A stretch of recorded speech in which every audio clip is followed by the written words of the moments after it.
le cercle RH, le débat de Smart Job pour parler d'un sujet dont on n'en a jamais parlé. D'ailleurs, on parle beaucoup du manager, on a parlé des partenaires sociaux. On va parler des managers et des partenaires sociaux, des représentants du personnel. Ils sont parfois syndiqués, ils sont parfois pas syndiqués.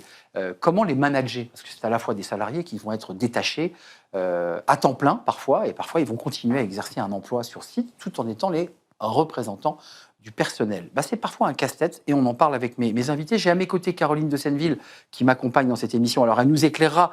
Je ne veux pas refaire à chaque fois la blague, senior chez Décideur RH, journaliste, et vous écrivez des papiers dans le magazine à lire, Décideur RH, et vous avez beaucoup de chiffres à nous apporter aujourd'hui. Ravi de partager ce moment avec vous. Marion Ayadi, avocate en droit social, on fera le point avec vous, parce que vous conseillez les entreprises, peut-être les partenaires sociaux, je ne sais pas. Et puis, Mehdi est avec nous, Mehdi Boukena, vous êtes directeur des relations sociales Auchan Retail. Juste avant l'émission, vous me disiez 101 CSE, et un CSE central, oui, avec une entreprise, on l'a vu et c'est médiatique, qui est en train de se repenser, la taille des magasins, la manière dont on va accompagner la sortie de collaborateurs. Je pose la question directement à vous, un peu compliqué le dialogue social en ce moment chez Auchan ou pas? Oui et non, compliqué compte tenu du contexte qu'on connaît, mais on a un dialogue social plutôt constructif avec nos organisations syndicales qui ont conscience de ce qui se passe, de la nécessité de ce qu'on est en train de mettre en place. Et pour preuve, on a des signatures d'accords majoritaires, et notamment le plan de sauvegarde de l'emploi récemment. Donc oui, compliqué dans la situation, mais un dialogue social qui reste constructif malgré tout. Je vous donne la parole, Marion, puis on écoutera l'analyse et les études portées par Caroline, parce qu'une étude Syndex assez intéressante sur l'espèce de double partage. Les représentants du personnel, parfois, quand on les rencontre, et j'en rencontre, ils sont un peu perdus, parce qu'ils ont encore 60% sur site et 40% détachés pour le syndicat. Ils sont un peu paumés, ils nous disent que les managers ne comprennent pas, que parfois on ne les laisse pas forcément exercer leur temps syndical. Vous le ressentez, ça? Vous l'avez entendu aussi? Alors, je vous confirme que pour un manager, avoir un représentant du personnel dans son équipe et devoir le manager, ça peut être très compliqué. Les managers ne sont pas forcément bien formés et les représentants du personnel ne savent pas bien forcément non plus, eux, ce à quoi ils ont droit, quels restent leurs devoirs également en tant que salariés, pas seulement dans le cadre de leur mandat. Oui, parce que précisons, je parle à l'avocate, c'est un emploi qui est protégé. Si on veut licencier un représentant du personnel, il faut se tourner vers l'inspection du travail. Exactement. La plupart des représentants du personnel, de toute façon, on bénéficie d'une protection importante, mais pas seulement en cas de licenciement, également dès que vous voulez modifier leurs conditions de travail ou un élément de leur contrat de travail, vous devez d'abord essayer de recueillir leur accord. Et puis, s'ils ne sont pas d'accord, vous devez vous tourner vers l'inspection du travail. Donc, c'est un peu compliqué à gérer. Il y a beaucoup d'études que vous avez sorties. On parlera de l'IGAS, mais aussi l'étude Syndex, qui est un cabinet qui accompagne les partenaires sociaux.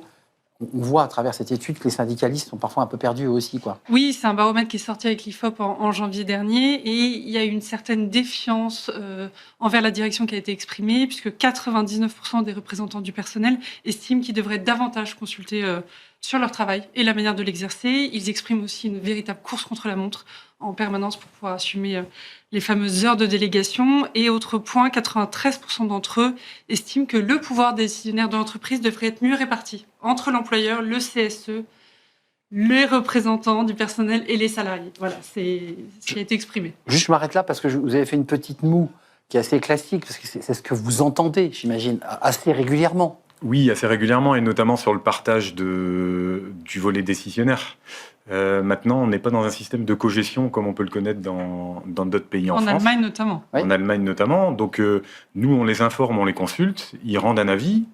Parfois, ils prennent le temps, puisqu'il y a parfois le recours à une expertise extérieure. Syndex, par exemple. Syndex, absolument. Mais ils ne sont pas en cogestion d'entreprise, donc on ne leur demande, entre guillemets, que leur avis. Et ensuite, le pouvoir de décision appartient effectivement à l'employeur. Juste, c'est intéressant d'avoir ce débat, il est passionnant. Est-ce que vous, qui êtes en charge justement de ce dialogue social, de ces relations sociales, vous avez des messages précis à envoyer aux managers pour leur dire « attention, il y a des règles, il faut les respecter, il faut libérer le temps syndical lorsque besoin ». Comment vous faites ça pour transmettre l'information? Vous utilisez des avocats, des formateurs?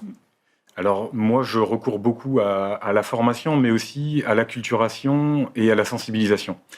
C'est-à-dire que nous, on pense que nos managers ont un rôle social à jouer, particulièrement quand ils ont des représentants du personnel dans leurs équipes.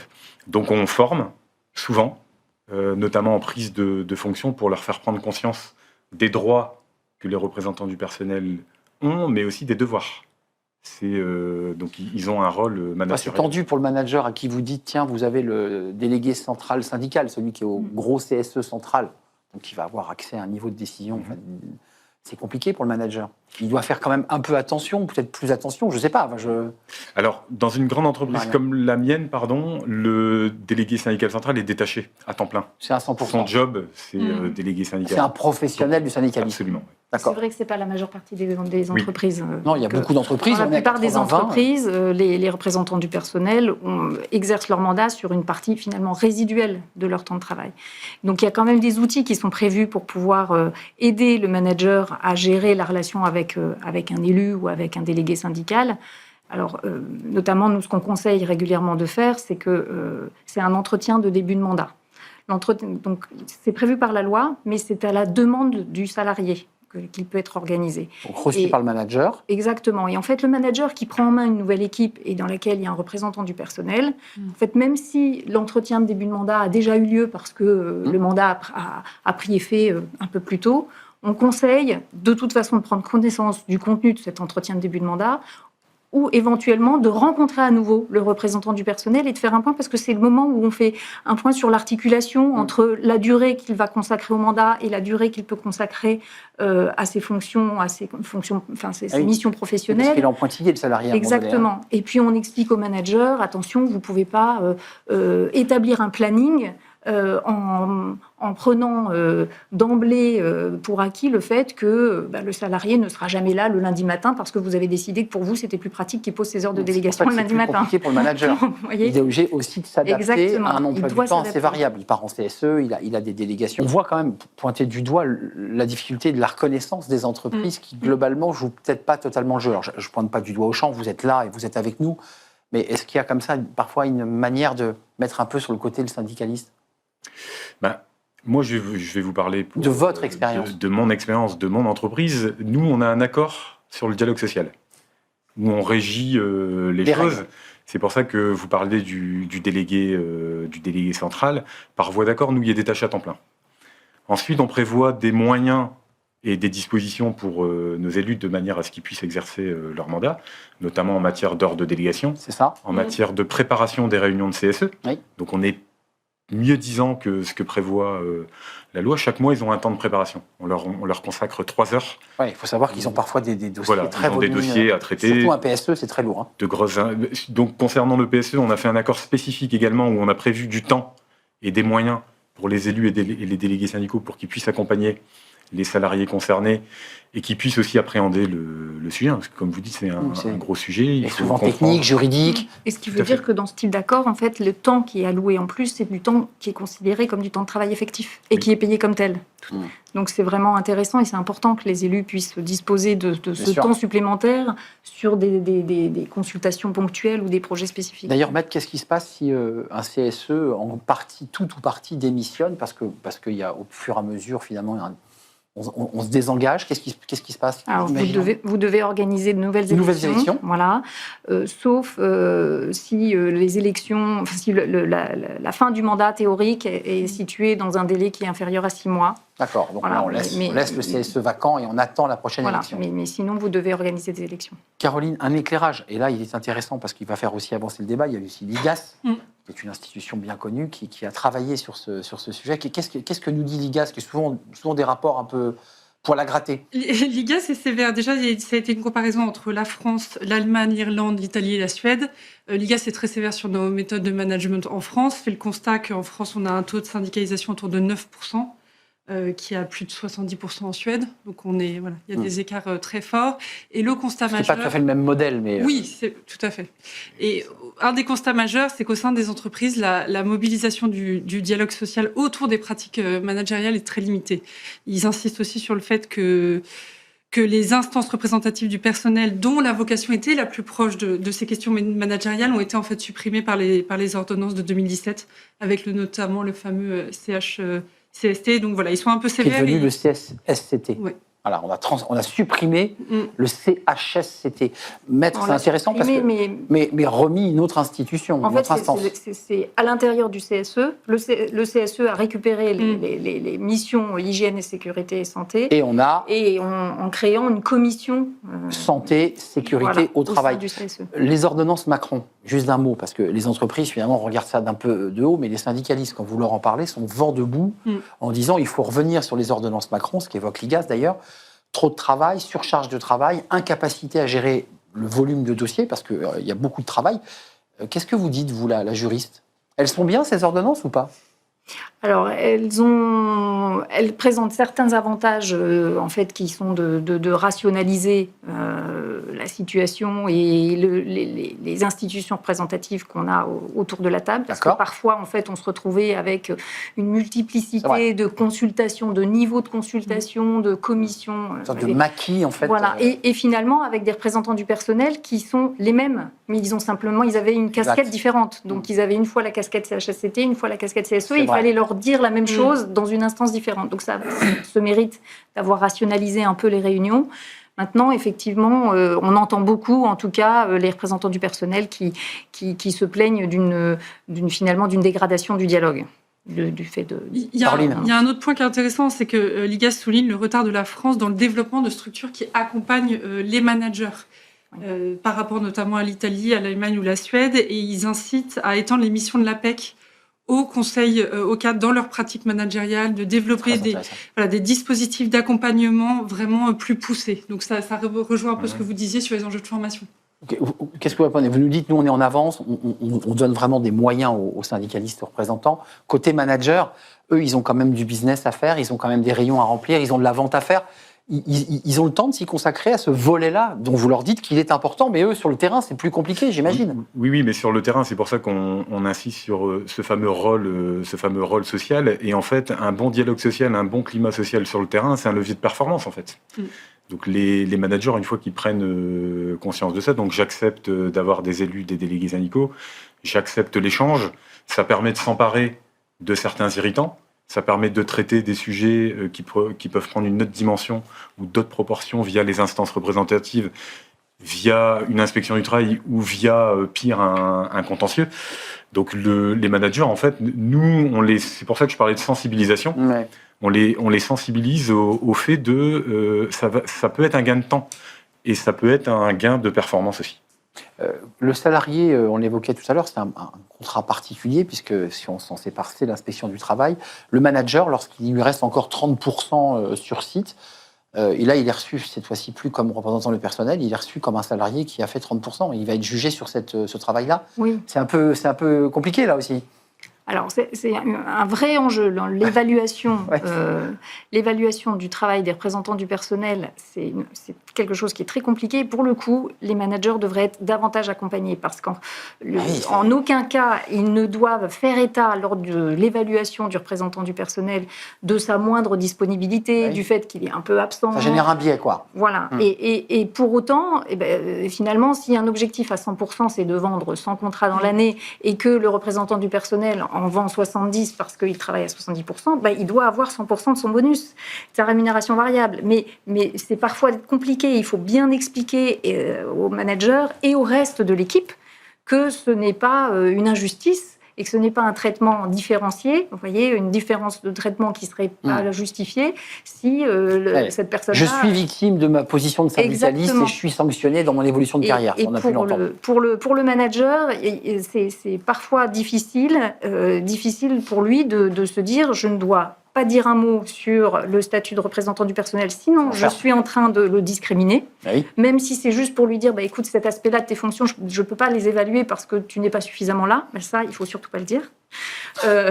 Et c'est vrai que, comme c'est un exercice délicat, nous, on encourage, je sais que Auchan est très, très à la pointe sur ce sujet-là, on encourage vraiment à signer des accords collectifs qui permettent de prendre en compte l'expérience qui est acquise en tant que représentant du personnel. Ça, ce qui permet de valoriser cette expérience. Je ne sais pas si l'IGAS prend en charge ce sujet, mais il y a un débat sur effectivement les compétences acquises au cours d'une carrière de syndicaliste qui sont au-delà du métier, du cœur de métier. Tout à fait. Là aussi, vous encouragez parce que ces personnes un jour quitteront le syndicat et reprendront une activité professionnelle. Ils auront été managers dans le syndicat, ils auront été comptables, ils auront été Ils auront appris à négocier. Ils auront donc des compétences acquises grâce au syndicat. Ça, c'est quelque chose que vous avez envie d'intégrer aussi? Oui, nous, c'est intégré dans notre accord collectif, évidemment. C'est intégré également dans notre accord de gestion des emplois et des parcours professionnels, puisque, effectivement, il y a l'acquisition de compétences tout au long des mandats. S'il y a des besoins de formation, d'accompagnement et de développement pendant leur mandat, on fait ces fameux entretiens, dans les entretiens d'évaluation et l'entretien professionnel. Oui. S'il y a des orientations qui sont demandées par des élus ou des délégués syndicaux, on accompagne. Maintenant, la réalité, c'est qu'on a peu de demandes, en fait, de formation ou de développement. Mais pourquoi? Intéressant. Et comme ça a été dit, ils sont la tête dans le guidon dans leur mandat durant les 4 ans. Et c'est à l'entretien de fin de mandat, cette fois-ci, où on vient faire le point. C'est pas le temps de lever la tête. C'est ça. Et à la fin du mandat, soit je rempile sur un mandat, je rempile pas, que fait-on? Enfin, il a intérêt à rempiler vu le nombre de personnes qui ne se poussent pas au portillon pour prendre la relève, parce que c'est un vrai sujet. Caroline, peut-être un dernier mot sur l'IGAS, peut-être? Ou sur autre chose? Peut-être le 12e baromètre de la perception des discriminations dans l'emploi qui avait été publié en 2019, mais qui est consacré spécialement aux discriminations syndicales. Ça reprend un peu ce que vous disiez, c'est que près de la moitié des personnes syndiquées estiment avoir déjà été discriminées au cours de la carrière en raison de leur activité syndicale. Donc il y a visiblement un enjeu de la relation manager-représentant du personnel qui est problématique. Et peut-être un enjeu de culture aussi très française, qu'on évoquait, on ne l'a pas souligné, mais l'Allemagne, la Suède, les pays nordiques, pour certains, être syndiqué est obligatoire. C'est-à-dire qu'on se syndique mécaniquement. En Allemagne, on n'en est pas loin. La France, c'est très différent. Oui, et puis en Suède, c'est le fait que les accords collectifs ne profitent qu'aux syndiqués, c'est ça qui entraîne on a très envie de se syndiquer. De 70%, mais au moins ça alimente le dialogue social. Ça revient finalement à se syndiquer de manière quasi obligatoire. Je vous ai vu réagir, c'est vrai que c'est un modèle parfait. Là, pour le coup, tout le monde est syndiqué. Quand on nous dit que pour avoir une mutuelle ou l'assurance chômage, il faut être syndiqué, on aura tendance à se syndiquer, effectivement. On aurait plutôt tendance à prendre la cotisation. Ce modèle-là, vous qui baignez dans le système français, vous dites on pourrait inventer un autre monde où c'est un peu la culture historique du syndicalisme à la française, un peu radical, un peu dans l'opposition, souvent même. Alors c'est vrai qu'on est très très loin dans la culture par rapport à ce que vous décrivez, et que parfois on comprend aussi les managers qui expriment une lassitude, des difficultés, ou qui sont tétanisés, parce que parfois ils sont vraiment tétanisés face à un représentant du personnel qui est dans leur équipe.